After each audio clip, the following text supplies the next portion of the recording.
मंगलमय मंगल करण वीतराग विज्ञान। नमो ताहि जाते भये अरहंतादि महान। करि मंगल करि हो महा ग्रंथ करन के काज। जाते मिले समाज सब पावे निज पद राज। पावे निज पद राज।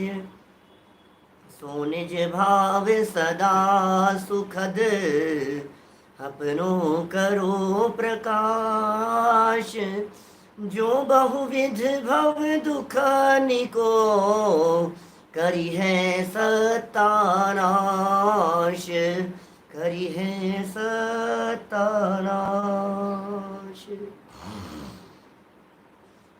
मोक्ष मार्ग प्रकाशक नामक यह ग्रंथ है। आचार्य कल्प पंडित प्रवर टोडरमल जी साहब की अनुपम रचना। तीसरा अधिकार और संसारी जीवों के दुखों की यहाँ चर्चा चल रही थी। यह संसारी प्राणी दुखी है, तो किस कारण से दुखी है? दुखों की ये चर्चा बतलाते हुए पंडित जी साहब सबसे पहले तो यहाँ चर्चा कर रहे हैं कर्म की अपेक्षा से दुख, और कल हम चर्चा को प्रारंभ करेंगे पर्याय की अपेक्षा से दुखों के बारे में। आज कर्म की अपेक्षा से दुखों का यह है अंतिम दिन है। पेज नंबर है 61, 61 नंबर पेज पर देखिए। नाम कर्म के उदय से होने वाला दुख और उससे निवृत्ति। नाम, ये कर्म का नाम है। कर्म का नाम ही नाम कर्म है। कोई कोई व्यक्ति ऐसे मिलते हैं जो ये कहते हैं, पंडित जी इसका नाम चेंज कर देते ना, नाम ही क्यों रखा है इसका नाम? भाई ये किसी ने नाम रखा नहीं है, जैसा है वैसा बताया मात्र गया है। माने किसी ने इसका नाम रख दिया हो, इस गलत फहमी में मत रहना। आचार्य देव ने सिर्फ नाम बताया मात्र है। अनादि काल से एक ऐसा कर्म जो कर्म शरीर की व्यवस्थाओं को देखता है, उस कर्म को नाम कर्म के रूप में जिनागम में कहा गया है। अनादि काल से उसका नाम यही है, इसलिए शास्त्रों में यही कहा गया है। इसलिए बिल्कुल भी संकोच और शंका करने की जरूरत नहीं है। देखिए 61 नंबर पेज। तथा नाम कर्म के उदय से होता क्या है? वैसा दुख की चर्चा कर रहे हैं। तो आप सभी जानते हैं आयु कर्म के उदय से, उसके निमित्त से शरीर में रहना हुआ।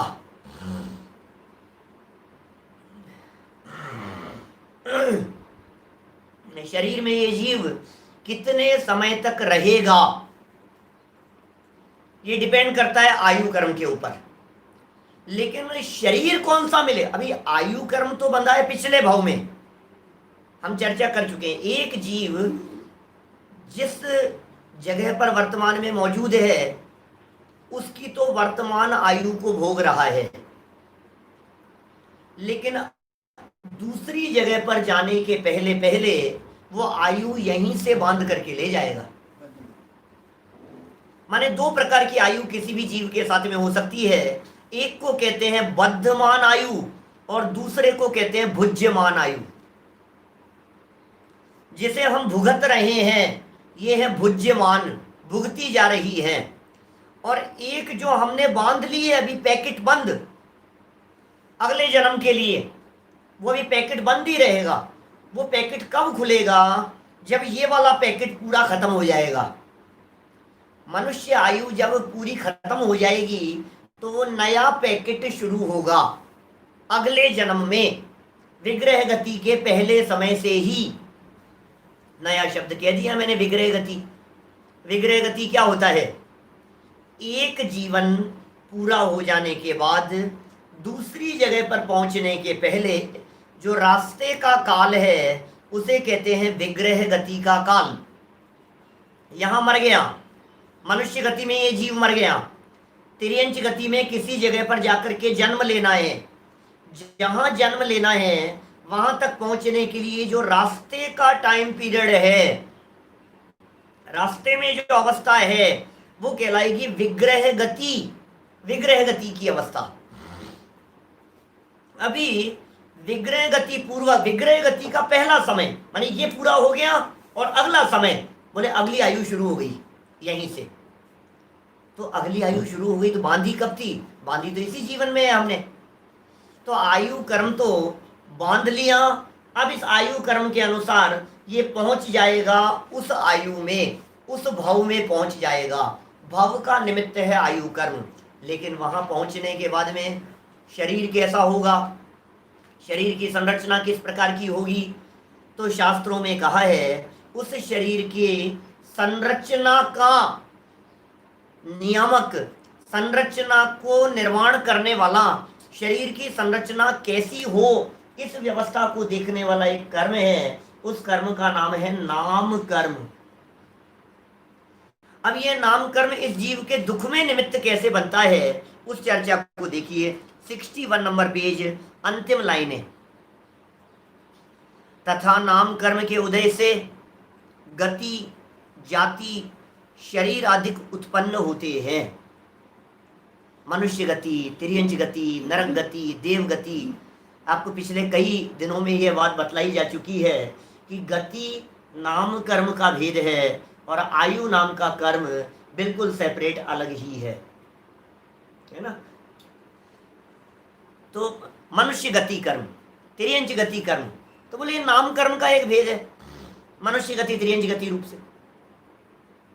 तो ये जो नाम कर्म का भेद बतलाया गया है, इन गति के साथ साथ में एक जाति कर्म भी है। एक का नाम कहा गति नाम कर्म, दूसरे का नाम कहा जाति नाम कर्म। ये जाति नाम कर्म ये नहीं है कि किसी ने जैन कुल में जन्म ले लिया, किसी ने दूसरे स्थान पर जन्म ले लिया, क्या इधर से यहाँ इसका पूरा हो गया, किसी ने मुस्लिम जन्म ले लिया, किसी ने हिंदुओं में जन्म ले लिया, किसी ने और में जन्म। ये जाति नहीं है। हिंदू, मुस्लिम, सिख, ईसाई ये जाति नहीं है। क्या? तो जाति क्या है हमारे यहाँ? एक इंद्रिय जाति, दो इंद्रिय जाति, तीन इंद्रिय जाति, चार इंद्रिय जाति, पंच इंद्रिय जाति, ये जातियां हैं। हम पंचेंद्रिय जाति के हैं, हम सैनी पंचेंद्रिय हैं। निगोदिया जीव हैं, वो एक इंद्रिय जाति का है। कोई चींटियां हैं, वो तीन इंद्रिय जाति की हैं। मच्छर हैं, वो चार इंद्रिय जाति के हैं। तो जो जीव जितने इंद्रिय है उतने इंद्रिय रूप उसके जाति देखी जाती है। ये जाति नाम कर्म है। तो गति नाम कर्म, जाति नाम कर्म, शरीर आदि उत्पन्न होते हैं। शरीर संरचना मैंने बतलाया आपको 93 प्रकृतियां हैं, माने नाम कर्म 93 प्रकार का है। उसमें भी बहुत सारी प्रकृतियां पुण्य प्रकृतियां हैं और बहुत सारी प्रकृतियां पाप प्रकृतियां हैं उस नाम कर्म में। तो ये कह रहे हैं उनमें से जो पुण्य के उदय से होते हैं वे तो सुख के कारण होते हैं। पुण्य के उदय से जो मिलेगी वे सुख में कारण बनते हैं, और जो पाप के उदय से होते हैं वे दुख के कारण होते हैं। सो यहां सुख मानना भ्रम है। बोले पाप के उदय से जो मिला है ये दुख है, पुण्य के उदय से जो मिला है ये सुख है। बोले इनमें सुख दुख मानना भ्रम है। अरे ऐसी ऐसी प्रकृतियां हैं, सुभग कर्म प्रकृति, दुर्भग कर्म प्रकृति। आप जानते हैं सुभग क्या होता है, दुर्भग क्या होता है? सुस्वर कर्म प्रकृति, दुस्वर कर्म प्रकृति, शुभ नाम कर्म प्रकृति, अशुभ नाम कर्म प्रकृति, यशस कीर्ति नाम कर्म प्रकृति, अयश कीर्ति नाम कर्म प्रकृति। ऐसी ये परस्पर विरोधी दिखाई दे रही हैं। शुभ नाम कर्म से सुंदर शरीर, अशुभ नाम कर्म से बदसूरत शरीर मिला। सुभग नाम कर्म हुआ, सुभग तो सब चाहते हैं। देखो अशुभ नाम कर्म शरीर बदसूरत है, लेकिन सुभग कर्म प्रकृति का उदय है तो शरीर बदसूरत होते हुए भी लोग बहुत चाहते हैं। सुभग है वो, दुनिया चाहती है उनको। जैसे मान लीजिए आप हमारे अब्दुल कलाम साहब की बात करें तो शक्ल की इतनी कोई बहुत सुंदर नहीं थे वे, लेकिन लोग उनके दीवाने। दुनिया भर में लगा लीजिए आप इस तरह की बात। अभी उल्टा लगाइए, किसी जीव के शुभ नाम कर्म का उदय है, तो शुभ नाम कर्म के उदय से सुंदर शरीर मिलता है। अब शरीर सुंदर है, बहुत सुंदर है, और अपने आप को सुपर समझते हैं, लेकिन लोग उनको चाहते नहीं है, लोग उन्हें पसंद नहीं करते हैं, क्योंकि उनके दुर्भग नाम कर्म प्रकृति का उदय है। दुर्भग, समझ रहे हो, दूर भाग जिनसे लोग दूर भागे, एक ऐसी कर्म प्रकृति है, उसका नाम है दुर्भग नाम कर्म प्रकृति। दूर भागाओ, भगाओ इनको, दूर भागो इनसे, बच के रहो इनसे। सुंदर दिख रहे हैं बहुत, लेकिन अट्रैक्शन नहीं है, ये दुर्भग कर्म प्रकृति का उदय। सुस्वर कर्म प्रकृति का उदय होता है तो आवाज अच्छी होती है, दुस्वर कर्म प्रकृति का उदय होता है तो आवाज खोटी होती है। तो आवाज अच्छी है कि आवाज खराब है? यशस कीर्ति कर्म का उदय होता है तो प्रशंसा होती है, अपयश कीर्ति कर्म का उदय होता है तो निंदा होती है। अब टोडरमल जी ने एक वाक्य तो यहाँ यह लिखा कि जब पुण्य प्रकृति है, जैसे यशस कीर्ति पुण्य प्रकृति है, अब इस पुण्य प्रकृति में ये सुख का कारण है, और एक पाप प्रकृति है अपयश कीर्ति, वो दुख का कारण है। लेकिन टोडरमल जी ने आगे चलकर लिख दिया इसी वाक्य को पूरा करते हुए, वाक्य पूरा नहीं किया था पहले, तो यहां सुख मानना भ्रम है। ये सोचता है और यार सब लोग प्रशंसा कर रहे हैं, सब लोग प्रशंसा कर रहे हैं, तो भाई सब लोग प्रशंसा कर रहे हैं, तू सुख मान रहा है, तेरी ये मान्यता भ्रम है। लोगों की प्रशंसा करने से सुख दुख का क्या लेना देना है, ये बताओ। भ्रम से ही सुखी हो रहा है ना। मुझे कितने लोग चाहते हैं, मुझे कितने लोग सम्मान करते हैं, मेरी कितने रेस्पेक्ट करते हैं, अरे दुनिया मुझे चाहती है, तो भाई तेरे को भ्रम है बहुत बड़ा। ये शुभ और अशुभ नाम कर्म के उदय ये सिद्ध अवस्था में नहीं होते हैं। और क्या फर्क पड़ता है यशस कीर्ति और अपयश कीर्ति से? दुनिया में कोई अपयश कीर्ति और यश कीर्ति कर्म से अंतरोन्मुखी आत्मार्थी जीवों को फर्क नहीं पड़ता है। बोलो, फर्क ही नहीं पड़ता है। आत्मार्थी लोग हैं, सोचते ही नहीं है उसके बारे में, बिल्कुल भी उन्हें विकल्प ही नहीं आता है इस प्रकार का। मैं आपसे पूछता हूं, आप कितने लोगों को जानते हो? तीर्थंकरों के नाम जानते हो आप? 24 तीर्थंकरों के, हाँ साहब जानते हैं, बराबर 24 तीर्थंकरों के जानते हो। विद्यमान 20 तीर्थंकरों के जानते हो? विद्यमान 20 तीर्थंकर तो पता नहीं। आपको पता है वर्तमान में लाखों केवली हैं? कितने केवलियों का नाम जान? लाखों केवली हैं, लाखों वर्तमान में, जो केवल ज्ञान रूप से, अरहंत अवस्था रूप से विदेह आदि क्षेत्रों के अंदर विराजमान है। 5 विदेह क्षेत्रों के अंदर विराजमान लाखों केवली हैं। कितने केवलियों के नाम जानते हो आप? लाखों के नाम नहीं जानते आप। अब उनको दुनिया जाने तो जाने और नहीं जाने तो नहीं जाने, क्या फर्क पड़ता है? हम आपके जानने से कितने टके बढ़ते हैं, क्या फर्क पड़ता है उससे? दुनिया नहीं जान रही है तो नहीं जान रही है, क्या फर्क पड़ता है? और जान रही है तो जान रही है। लोग प्रशंसा कर रहे हैं तो कर रहे हैं, और प्रशंसा नहीं कर रहे हैं। मैं आपसे पूछता हूं, एक मुनिराज की बहुत प्रशंसा हो रही है और एक मुनिराज की, निंदा नहीं कह रहा, एक मुनिराज की बिल्कुल भी प्रशंसा नहीं हो रही है। जिनके प्रशंसा नहीं हो रही है उनके शुद्धोपयोग में, उनके अतीन्द्रिय आनंद में कितनी कमी आ गई, ये बताओ। और जिन मुनिराज की बहुत प्रशंसा हो रही है उनके अतीन्द्रिय आनंद में कितनी वृद्धि हो गई? बोले कुछ नहीं।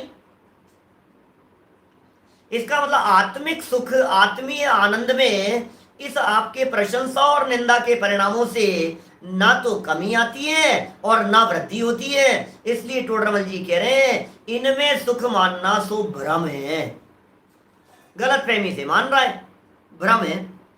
तथा यह दुख के कारण मिटाने का, और क्या कह रहे हैं, दुख के कारण मिटाने का और सुख के कारण होने का उपाय करता है, वह झूठा है।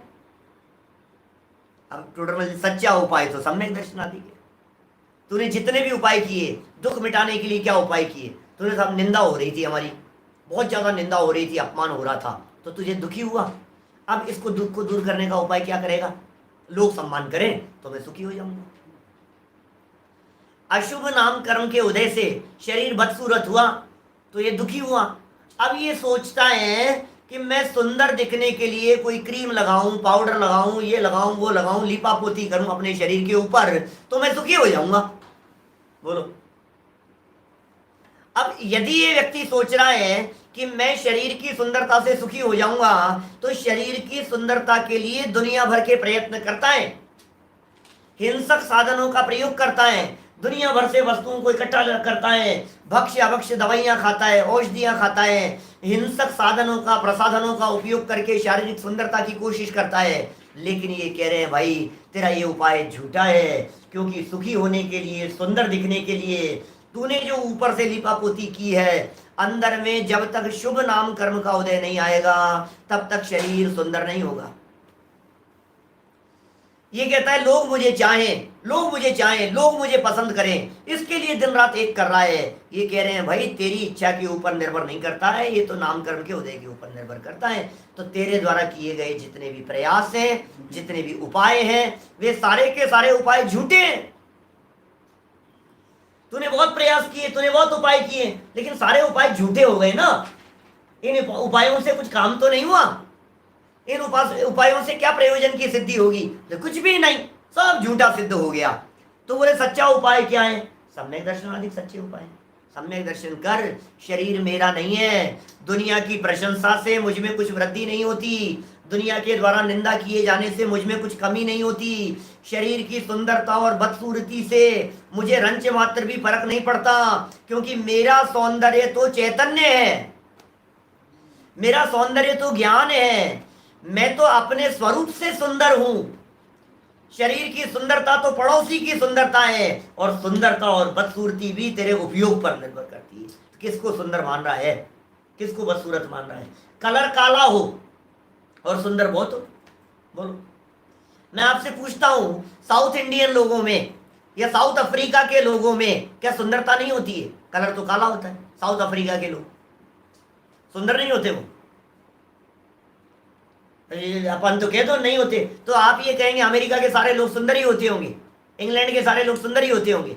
अरे कलर से क्या फर्क पड़ता है भाई साहब? कलर काला हो तो भी सुंदर बदसूरत है, और कलर गोरा हो तो भी सुंदर बदसूरत है।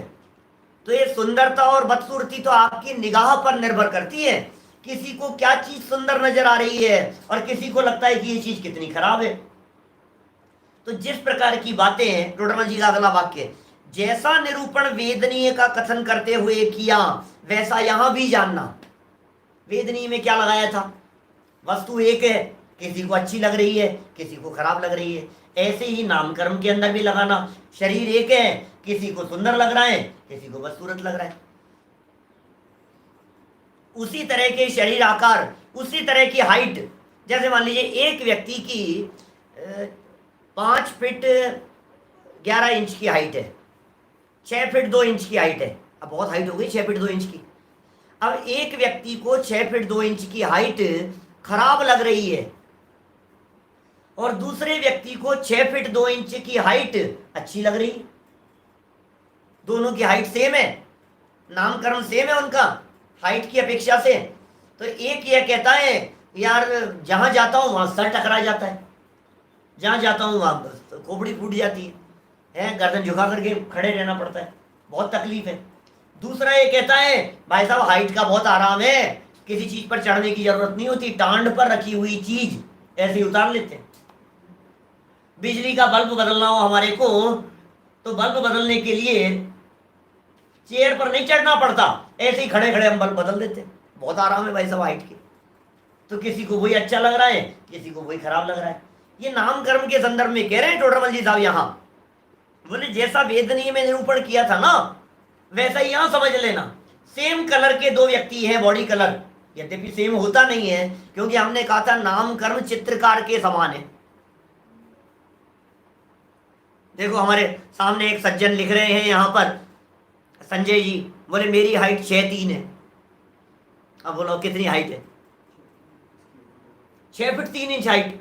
अब कितनी हाइट है बतलाओ? अब उसमें दुख मान रहे हैं संजय जी या सुख मान रहे हैं, ये आपके ऊपर निर्भर करता है। अब बोलो इसको पुण्य प्रकृति कहें या पाप प्रकृति कहें, पुण्य का उदय कहें या पाप का उदय कहें। कोई जीव 4 इंद्रिय जीव है या पंचेंद्रिय जीव है, सैनी पंचेंद्रिय है, मनुष्य गति का जीव है, नाम कर्म उसे मिला है, ये मनुष्य नाम कर्म। अब इसमें कह रहे जैसे वेदनीय में निरूपण किए थे और तर्क लगाए थे, उस तरह के तर्कों को आप यहां लगाएंगे तो आप महसूस करेंगे इनमें सुखी दुखी मानना तो भ्रम है। थोड़ा कहा है, बहुत सारा समझ लेना नामकर्म के संदर्भ में, क्योंकि प्रकृतियां बहुत सारी है नामकर्म की। गति जाति शरीरांगोपांग, शरीरांगोपांग निर्माण बंधन संघात संस्थान सैनन है, स्पर्श रस गंध वर्णानुपूर्व्या गुरुप लघुप घात परघाता तपोद्योतोच्छ्वास विहायो गति है। प्रत्येक शरीर शुभ त्रस शुभ शुभ, बीच में आपने बोला ना गड़बड़ हो गई। प्रत्येक शरीर शुभ सूक्ष्म पर्याप्ति स्थिरादे यशे कीर्ति सेतराणी तीर्थ कर्तवम चे, ये सूत्र है उमा स्वामी आचार्य का। 93 प्रकृतियां बतलाई है नामकर्म की। त्रस नाम कर्म, स्थावर नाम कर्म, शरीर सहनन नाम कर्म, उसका आकार जो है संस्थान कहते हैं उसे। 6 प्रकार का संस्थान होता है, 6 प्रकार का सहनन होता है।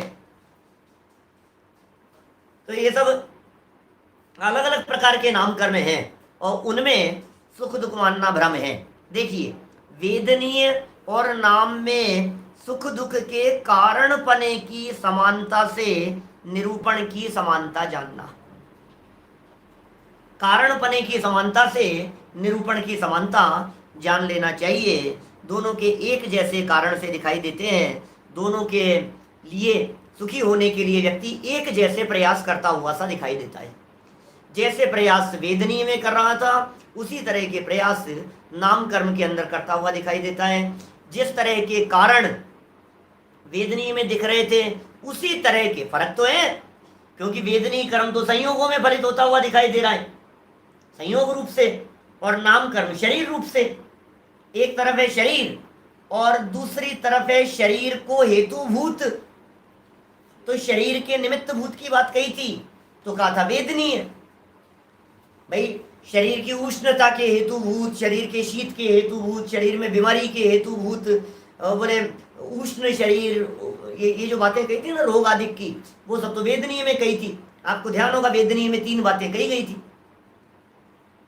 एक तो शरीर की अवस्था के हेतुभूत। नंबर 2, शरीर की अवस्था के अनुकूल प्रतिकूल होने के लिए, जैसे कुर्सी मिल गई, अब शरीर की अवस्था, तो ये वेदनीय कर्म है।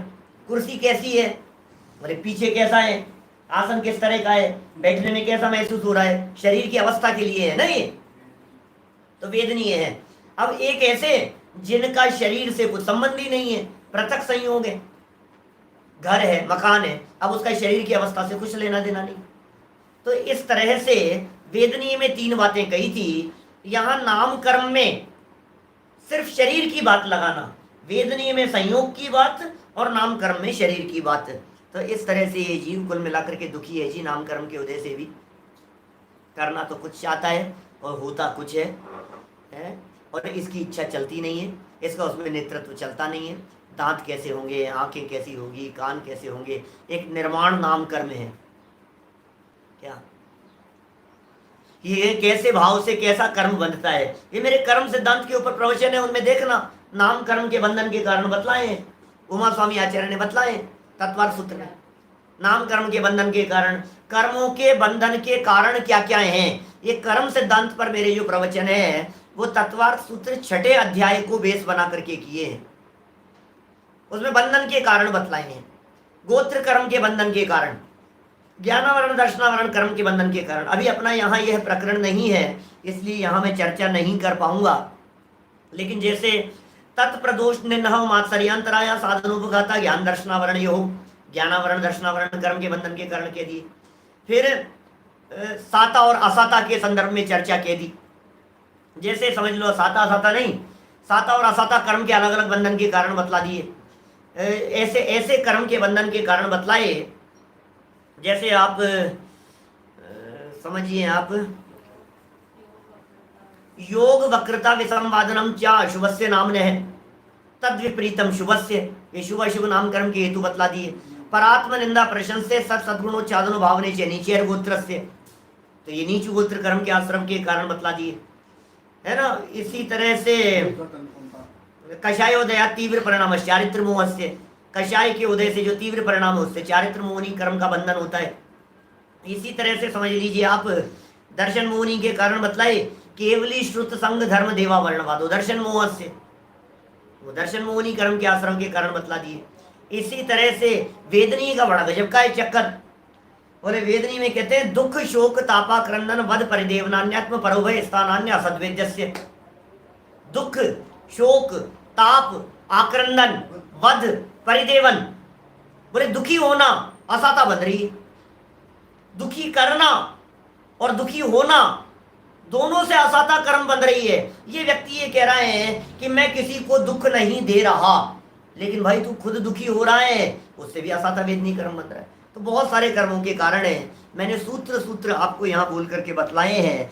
देखिए आप आगे बढ़ते हैं। गोत्र कर्म के उदय से होने वाला दुख और उससे निवृत्ति। भाई साहब पूछ रहे हैं एक संगनन का अर्थ क्या है। संगनन, शायद नैरोबी का नंबर दिख रहा था। संगनन, संगनन क्या चीज है? संगनन कहलाता है सहन करना। हड्डियां कैसी होगी, कीलें किस प्रकार की होगी, उनके जॉइंट्स किस प्रकार के होंगे, ये संगनन कहलाता है बॉडी में। माने वज्र वृषभ नाराज सहनन, वज्र नाराज सहनन, नाराज सहनन, अर्ध नाराज सहनन, कीलक हुंड, मतलब ये असंप्राप्त सपाटी का सहनन। तो ये सहनन है, किस प्रकार का सहनन, बॉडी का स्ट्रक्चर में सहन करने की शक्ति किस प्रकार की होगी, वो सहनन कहलाता है। ऐसे ये संस्थान नामकर्म है, संस्थान से होता है। आकार प्रकार किस प्रकार का होगा, कोई ठिगना है, कोई लंबा है, कोई चौड़ा है, इस प्रकार जो है ये संस्थान नामकर्म कहलाता है। देखिए बोलो, ये इसी तरह की बातें हैं। देखिए गोत्र कर्म के उदय से होने वाला दुख और उससे निवृत्ति। फटाफट पूरा करते हैं अपना विषय, समय सीमित है हमारे पास में, क्योंकि कल चर्चा करेंगे पर्याय की, एकेंद्रीय जीवों के दुखों की चर्चा करेंगे कल अपन। निगोदिया की चर्चाएं आएगी खूब विस्तार से। निगोदिया, एकेंद्रिया, उनके दुख किस प्रकार के होते हैं। देखो, तथा गोत्र कर्म के उदय से उच्च नीच कुल में उत्पन्न होता है। लो, कौन सा व्यक्ति कौन से कुल में उत्पन्न हो रहा है, बोले किस पे निर्भर करता है, बोले गोत्र कर्म के उदय पर निर्भर करता है। गोत्र कर्म के उदय पर निर्भर करता है। वहां उच्च कुल में उत्पन्न होने पर अपने को ऊंचा मानता है, और नीच कुल में उत्पन्न होने पर अपने को नीचा मानता है। गोत्र कर्म है ये। उच्च कुल में पैदा हो गया, जैन कुल में पैदा हो गया, अच्छे ब्राह्मणों के कुल में ऐसे उच्च कुल में पैदा हो गया, तो कहता है अपने आप को उच्च मानता है। और हीन कुल में पैदा हो गया तो अपने आप को हीन मानता है। लेकिन देखो टोडरमल जी की गहराई यहां, ये क्या कह रहे हैं,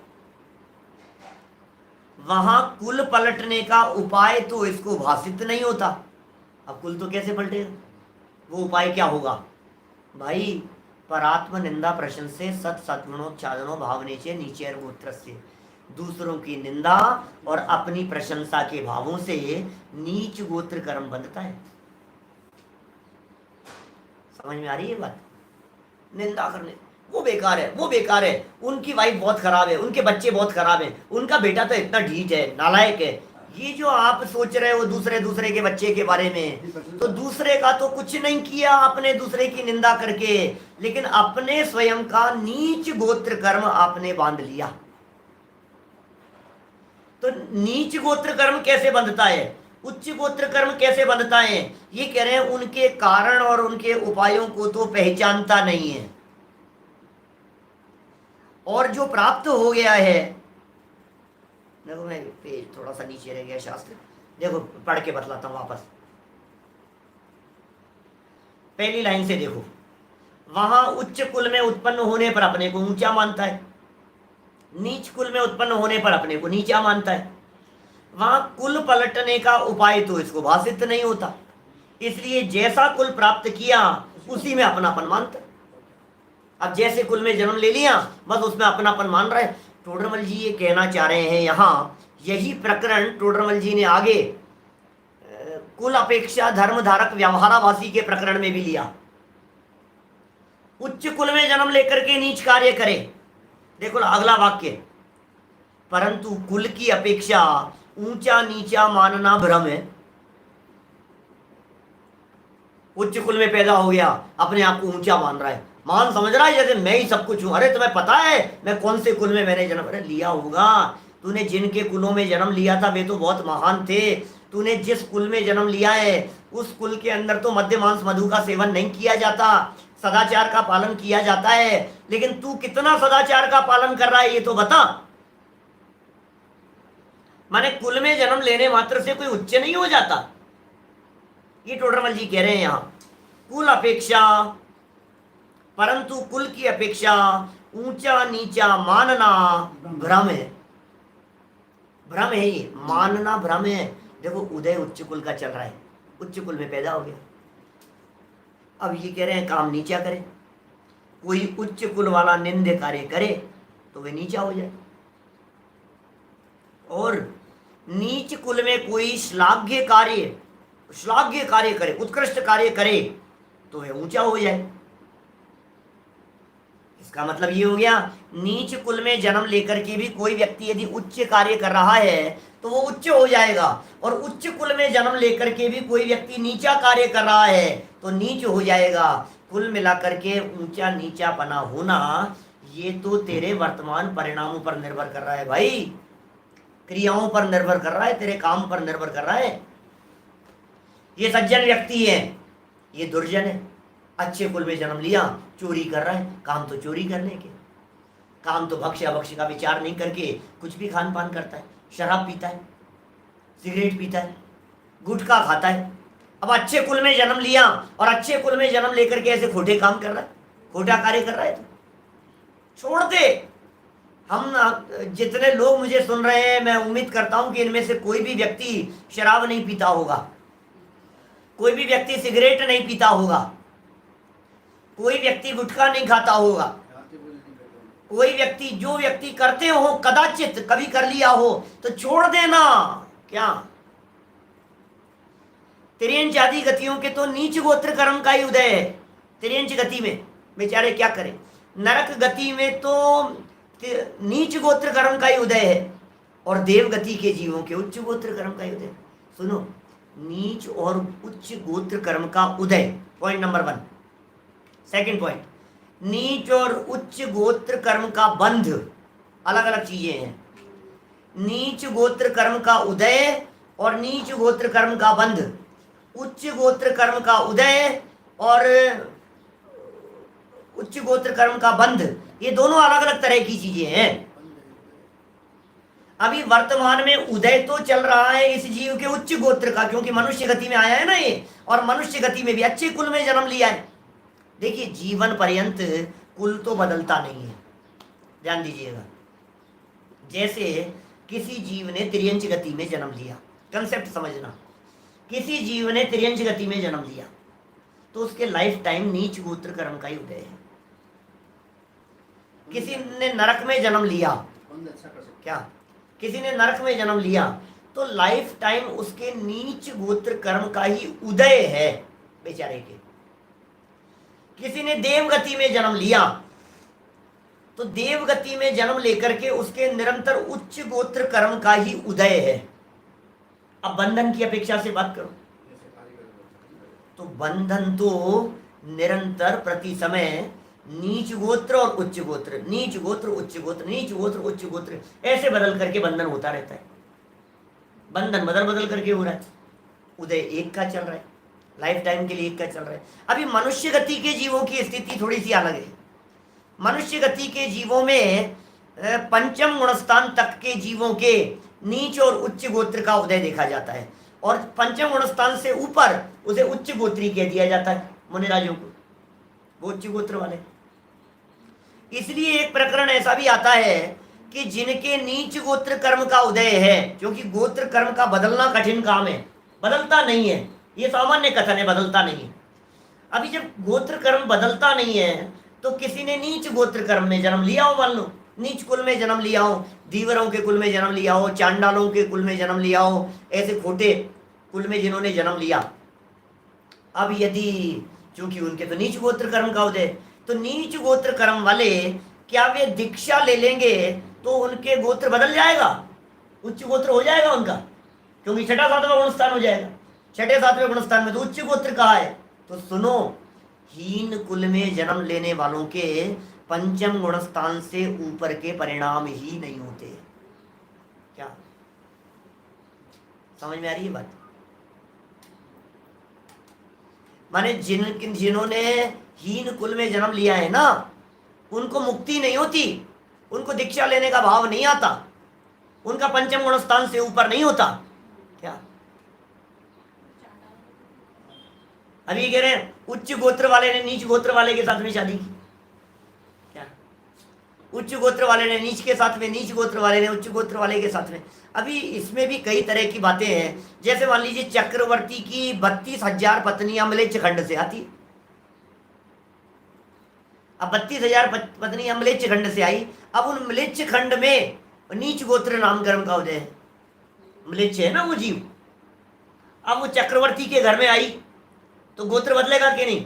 अब वो उसका भी गोत्र जो है, समझो आप बदलना कह सकते हैं, क्योंकि यहाँ आकर के उत्कृष्ट आचरण हो गया, लेकिन उनकी जो संतान होगी वो तो नियम से उच्च गोत्र वाली होगी। चक्रवर्ती की होगी वो। क्या माने उन म्लेच्छ कन्याओं की जो संतान होगी वो तो नियम से उच्च गोत्र वाली है। और जो पत्नियां हैं इनका भी चूंकि आकर के आर्यगांव जैसा जीवन जीने लग गई, उत्कृष्ट जीवन जीने लग गई, धर्मात्मा जीवन जीने लग गई, क्या तो उनके उच्च माना जाएगा। सम्यक दृष्टि त्रियन चेत तो भी उनके उदय तो नीच गोत्र का ही चल रहा है। उदय नीच गोत्र का चल रहा है और बंद उच्च गोत्र का कर रहे हैं। बंद उच्च का होगा, सम्यक दृष्टि ज्ञानी जीव के बंधन उच्च गोत्र का होगा, और मिथ्या दृष्टि जीव के कभी नीच गोत्र का कभी उच्च गोत्र का। इसलिए भाई इतना ध्यान रखिए, बंधन अलग चीज होती है और उदय अलग चीज होती है। क्या बंधन अलग है और उदय अलग है। देखिए कुछ प्रकरण यहाँ से पढ़ता हूं मैं, बड़े सुंदर प्रकरण है। मैंने जो आपको क्षुद्र भाव के संदर्भ में कही है, उन क्षुद्र जीवों के नीच गोत्र कर्म का उदय है, उनके पंचम गुण स्थान से ऊपर नहीं होता, उन्हें दीक्षा लेने का भाव नहीं आता। ये बात मैंने आपको पहले भी कही थी, शायद इसी मोक्ष मार्ग प्रकाशक ग्रंथ के पेज नंबर 146 पर यह प्रकरण दिया है। 146 नंबर पेज पर यह प्रकरण दिया है, क्षुद्र मुक्ति निषेध प्रकरण। और वहां उन्होंने कहा पंचम गुण स्थान से ऊपर नहीं होता। 147 पेज पर स्त्री मुक्ति निषेध प्रकरण दिया है। तो ये सब बड़े मार्मिक विषय हैं, और टोडरमल जी ने जो इनको खोला है वो बड़ा मार्मिक ढंग से खोला है। हमें उन बातों की गहराई को जानना चाहिए और समझना चाहिए। आप लोग जो यहाँ प्रश्न कर रहे हैं, मैं फिर एक सूचना देना चाह रहा हूँ, बीच में दे देता हूँ।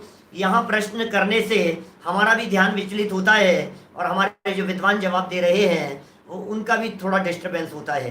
बहुत ही मजबूरी हो तो आप यहाँ सामने लाइव चैट में प्रश्न कीजिए, अदरवाइज हमने यूट्यूब का, इसका टेलीग्राम का एक शंका समाधान ग्रुप बना दिया है। वहां 1 घंटे के लिए उस ग्रुप को पब्लिक के लिए खोला जाता है। प्रवचन खत्म होने के बाद में 1 घंटे तक आप उस पर अपने प्रश्न भेज सकते हैं। आपको उन प्रश्नों के जवाब वहां मिल जाएंगे हमारे विद्वानों के माध्यम से, है ना। यहाँ डिस्टर्बेंस औरों को भी बहुत होता है, और चलते चलते इतने प्रश्नों मैं भी नहीं देख पाता हूँ। मेरी स्क्रीन पर चलते रहते हैं प्रश्न, किसी का प्रश्न दिख जाता है, पढ़ने में आ जाता है, किसी का नहीं आता है, किसी का जवाब दे देता हूँ, किसी का नहीं दे पाता हूँ। कभी इधर देखता हूँ प्रश्न निकल जाते हैं आपके, तो बन नहीं पाती है वो स्थिति। देखिए 62 नंबर पेज, परंतु चौथी लाइन है इस पैराग्राफ की, चौथी लाइन, परंतु कुल की अपेक्षा ऊंचा नीचा मानना भ्रम है। कोई उच्च कुल वाला निंदे कार्य करे, जन्म तो लिया था ऊंचे कुल में, काम कर रहा है नीचे, तो वहां नीचा हो जाए, और नीच कुल में कोई श्लाघ्य कार्य करे तो ऊंचा हो जाए। लोभाधिक से उच्च कुल वाले नीच कुल वाले की सेवा करने लग जाते हैं। लो, अच्छे कुल में उच्च कुल में जन्म लिया, लोभ है, लालच है, तो चांडालों के इधर उधर जो हीन जाति कुल वाले हैं उनके यहाँ जाकर के नौकरी करने लग जाएगा, उनकी सेवा करने लग जाएगा, उनके हाथ पांव दबाने लग जाएगा। ये तो पुराने जमाने की बात है ना, इतनी फैक्ट्रियां तो चलती नहीं थी उस जमाने में, कोई कल कारखाने तो होते नहीं थे, कारखानों में जॉब बिजनेस ऐसा होता हो। तो जो भी वहाँ उस जमाने में होता होगा उस अपेक्षा से बात समझना चाहिए, वर्तमान समय के हिसाब से, वर्तमान अनुसार समझ लेनी चाहिए। देखिए, तथा कितने काल तक रहता है कुल, कुल कितने काल तक रहेगा? बोले पर्याय छूटने पर कुल की बदली हो जाती है। तू क्या कुल कुल की बात कर रहा है? यहां तेरा जीवन पूरा हो गया और ले नीच कुल में पहुंच गया। यहां कुल छूट गया तेरा। अभी तो तू सोच रहा है कि मैं उच्च कुल वाला हूं, अभी ये तेरा जीवन पूरा, और अगले भाव में 2 इंद्रिय हो गया, नीच कुल में जाकर के जन्म ले लिया, नीच गोत्र कर्म का हो जाएगा। मर करके 1 इंद्रिय हो गया, नीच गोत्र कर्म का हो जाएगा। कैसी स्थिति है? तो पर्याय छूटने पर कुल की बदली हो जाती है। इसलिए उच्च नीच कुल से अपने को ऊंचा नीचा मानने पर उच्च कुल वाले को नीचा होने का भय। उच्च कुल वाला है, पर्याय नीचा नहीं हो जाऊं, नीच कुल में नहीं जन्म ले लूं, ये भय है। और नीच कुल वाले को प्राप्त किए हुए नीच पने का दुखी है। जिसने उच्च कुल में लिया है वो भय से दुखी है, जिसने नीच कुल में दुख जन्म लिया है वो अपने आप को उस कुल वाला मान करके दुखी ही है। सारी बातें परिणामों पर निर्भर करती है भाई। देखो, इसका सच्चा उपाय यही है। उपाय बताओ क्या है? उपाय तो ये है, अपने आप को कुल से ऊंचा नीचा मत मानो। उपाय तो यही है, अपने आप को शरीर से मत देखो। उपाय तो यही है कि अपने आप को जिस कुल में जन्म लिया है उससे अपने आप का निर्धारण मत करो, काम अच्छे करो। क्या हम लोगों को तो महाभाग्य से उच्च कुल मिल गया है ना? हम सब जितने लोग सुनने वाले हैं, महाभाग्य से उच्च कुल में हमने जन्म ले लिया है ना। तब उच्च कुल में जन्म लेकर के हीन कार्य हमारे माध्यम से नहीं हो। मैं कभी कभी जब बच्चों को संबोधित करता हूं तो मैं ये कहता हूं, बेटा एक बात लाइफ में ध्यान रखना, जैन कुल में जन्म लिया है, हमारे माध्यम से कोई ऐसा काम नहीं हो जिस काम की वजह से धर्म बदनाम हो, जिस काम को देख करके दुनिया ये कहे अरे यार ये क्या काम किया, अरे यार ये क्या काम किया इन्होंने। ऐसा नहीं हो जाए कभी भी। इसलिए सावधान रहना, सतर्क रहना। सच्चा उपाय यही है कि सम्यक दर्शन आदि के द्वारा सम्यक दर्शन की प्राप्ति करो, सम्यक ज्ञान सम्यक चारित्र को धारण करो। इनके द्वारा उच्च नीच कुल में हर्ष विषाद न माने। उच्च कुल में जन्म लेकर के हर्ष नहीं माने, नीच कुल में जन्म लेकर के विषाद नहीं माने। क्या? क्योंकि उच्च और नीच कुल की प्राप्ति ये किसके क्या है? ये उच्च और नीच कुल की प्राप्ति बोले ये तो शरीर और बाहरी संयोगों पर निर्भर कर रही है। आत्मा तो उच्च नीच होता नहीं है। और यदि आत्मा के उच्च नीच की बात करो तो मिथ्या दृष्टि नीच है और सम्यक दृष्टि और ज्ञानी भेद विज्ञानी उच्च है। सारे मिथ्या दृष्टि नीच है। मिथ्यात्व सम्यक्त्व की अपेक्षा से बात कह रहा हूं मैं, बाकी तो जिसके जैसे कुल में जन्म लिया हो उस अपेक्षा से समझना। तथा उन्हीं में जिसकी फिर बदली नहीं होती। और सुनो, सम्यक दर्शन प्राप्त कर लिया, रत्नत्रय प्रकट कर लिया, इससे क्या लाभ मिलेगा बोलो? रत्नत्रय धारण करके आपको लाभ क्या मिला? बोले जिससे फिर बदली नहीं होती, ऐसा सबसे ऊंचा सिद्ध पद प्राप्त करता है, तब सब दुख मिट जाते हैं और सुखी होता है।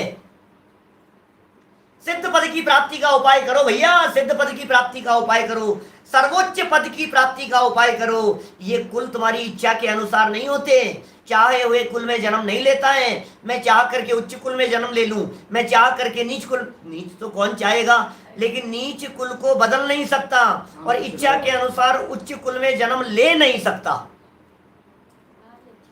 मां संकट है भाई साहब, तेरी इच्छा चलती नहीं है तो क्या करें? बोले सुन, मनुष्य जीवन की प्राप्ति की है, सम्यक दर्शन आदि का प्रयास कर, वेद विज्ञान का अभ्यास कर, वस्तु स्वरूप को जान, आत्म स्वरूप को जानने का प्रयास कर, जिनवाणी के माध्यम से अपने स्वरूप को जान और समझ। ये त्रिकाली ध्रुव क्या है? भगवान आत्मा के स्वरूप को समझ, और इसके स्वरूप को समझकर गुणस्थान पहले से चौथा, चौथे से पांचवा और छठे सातवें तक वर्तमान में हो सकता है, वहां तक पहुंचने का पुरुषार्थ कर, और अल्प काल में सिद्ध दशा की प्राप्ति हो जाएगी तो अनंत काल तक फिर नीचे ही नहीं आएगा, फिर तो परमानेंट ही उच्च अवस्था की प्राप्ति हो जाएगी। सारे दुख मिट जाएंगे और परमानेंट सुखी हो जाएगा। तो इस प्रकार कर्मोदय की अपेक्षा, 8 कर्मों की चर्चा पूरी हो गई। कर्मोदय की अपेक्षा मिथ्या दर्शन आदि के निमित्त से संसार में दुख ही दुख पाया जाता है, उसका वर्णन किया। देखो यहाँ सावधानी कह रहे हैं, संसार दशा में सभी जीव दुखी हो वो नहीं कह रहे हैं, लेकिन संसार दशा में जिन जीवों के साथ में ये मिथ्या दर्शन आदि रूपी भूत लग गए हैं, साथ में लगे हुए हैं, वे जीव दुखी ही हैं। उसका वर्णन हमने यहाँ अपेक्षित विस्तार से किया है। तो ये मोक्ष मार्ग प्रकाशक 3 अध्याय का पहला प्रकरण कर्मों की अपेक्षा से दुख वाला यहाँ संपन्न हुआ। अब एक दूसरा महत्वपूर्ण प्रकरण है पर्याय की अपेक्षा से दुख, जिसमें एक इंद्रियादि, विकलत्रय, पंचेंद्रियों में मनुष्य, तिर्यंश, देवनार की, इन सब के दुखों की चर्चा बहुत विस्तार से पंडित जी साहब कर रहे हैं। इस चर्चा को हम कल यहाँ प्रारंभ करेंगे। अभी की बात को इसी भावना से विराम लेता हूँ कि हम सम्यक दर्शन आदि पूर्वक आत्मकल्याण के मार्ग में लगे। ओम नमः शिवाय। सहजानंदी शुद्ध स्वरूपी अविनाशी हूँ आत्म स्वरूप। सहजानंदी शुद्ध स्वरूपी अविनाशी हूँ आत्म स्वरूप। सहजानंदी शुद्ध स्वरूपी अविनाशी हूँ आत्म स्वरूप।